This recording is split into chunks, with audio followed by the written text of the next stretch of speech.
Jangan lupa like, komen, dan subscribe channel YouTube TVRI Bengkulu, serta nyalakan lonceng notifikasinya.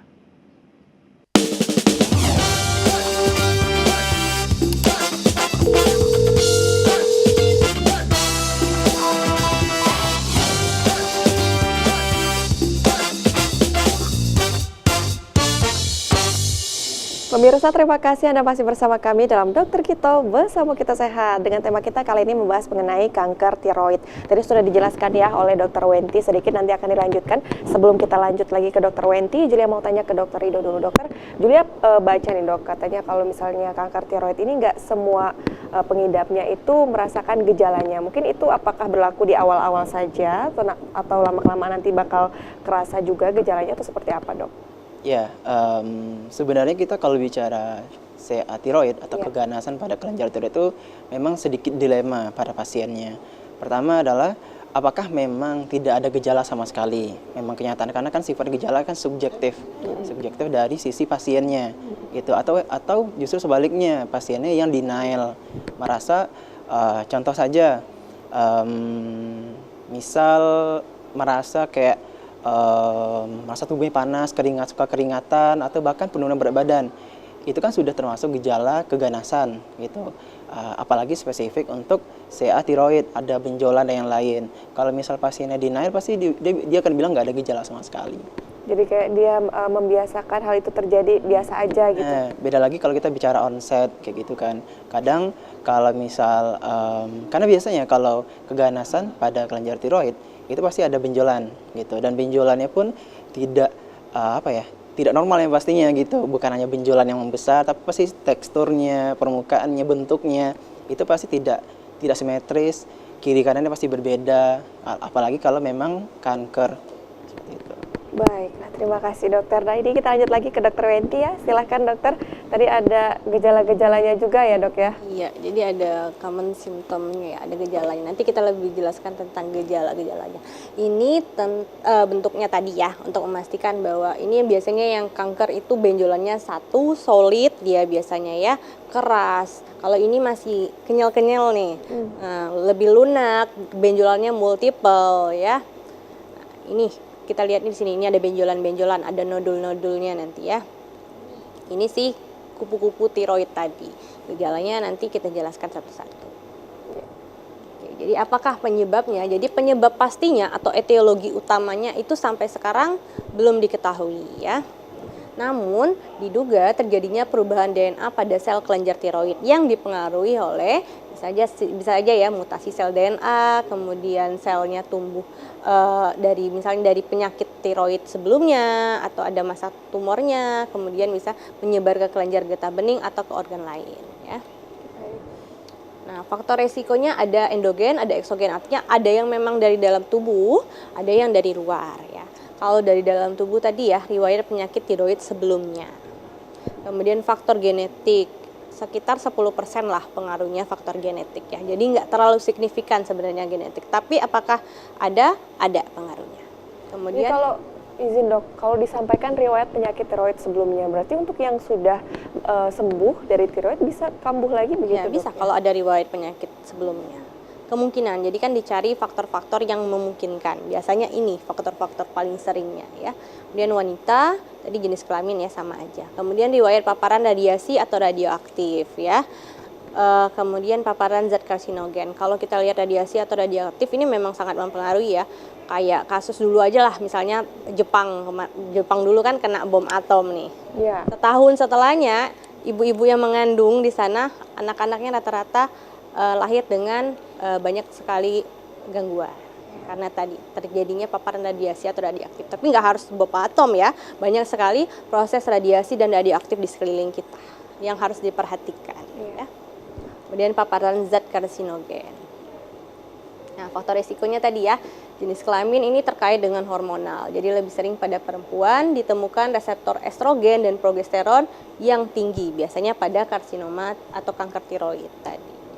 Kemudian faktor diet, ini makanan, kurangnya iodium ya. Kalau yang sering dulu kan, kalau zaman dulu kita balik lagi tahun berapa itu yang masih gondok banyak sekali. Nah, salah satunya bisa cikal bakalnya bisa ya, defisiensi iodium. Kemudian hiperplasia jinaknya bisa struma, adanya memang penyakit tiroid sebelumnya.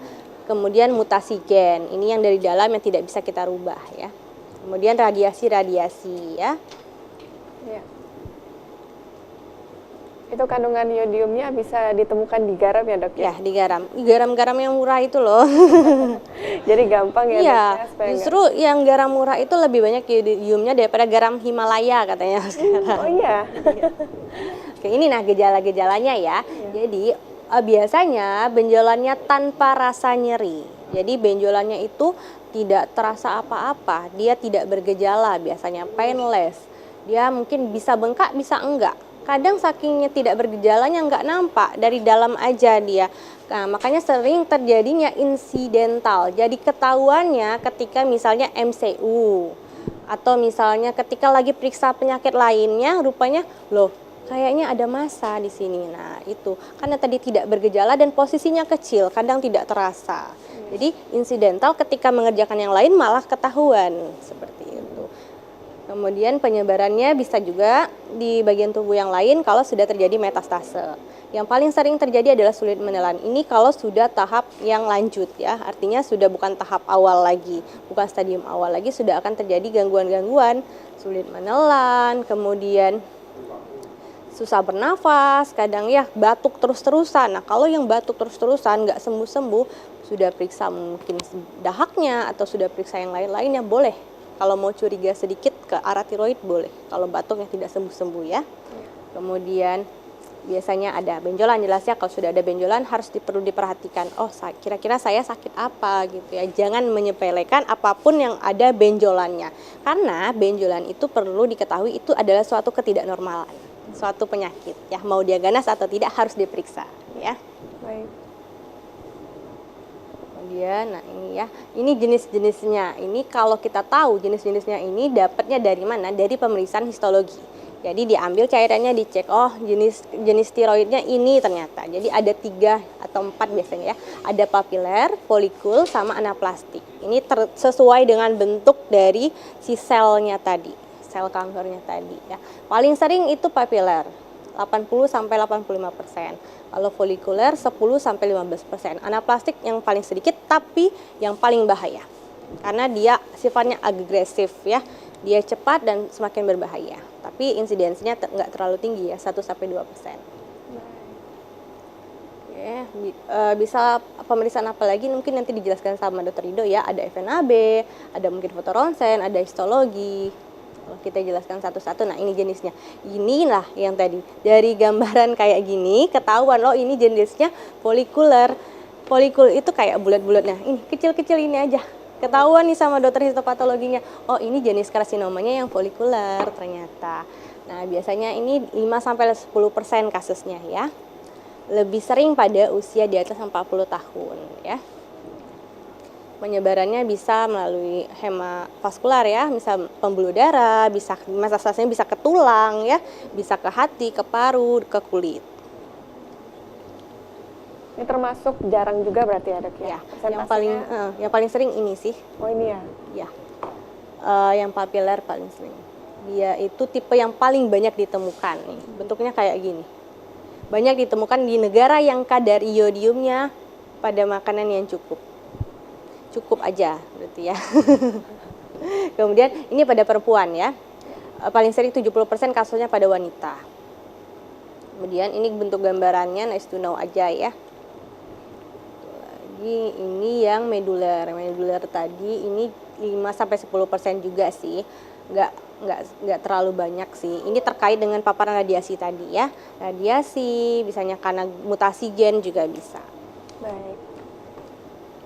Nah, ini yang anaplastik nih. Ini yang sedikit, tapi keadaan pasien cepat menurun dan tumor cepat mengadakan metastasis. Ini yang sifatnya agresif dia. Dia cepat penyebarannya, pertumbuhan kankernya juga sangat cepat ya. Namanya karsinoma tiroid anaplastik ya. Menyebarannya melalui sistem getah bening dan metastasisnya jauh, bisa kemana-mana. Ini kalau klasifikasinya berdasarkan bentuknya, jadi ada namanya TNM. Nah, apa itu? Nanti akan kita bahas usai jeda pariwara berikut ya, Dok. Pemirsa, jangan kemana-mana, tetap bersama kami dalam Dokter Kito, bersama kita sehat.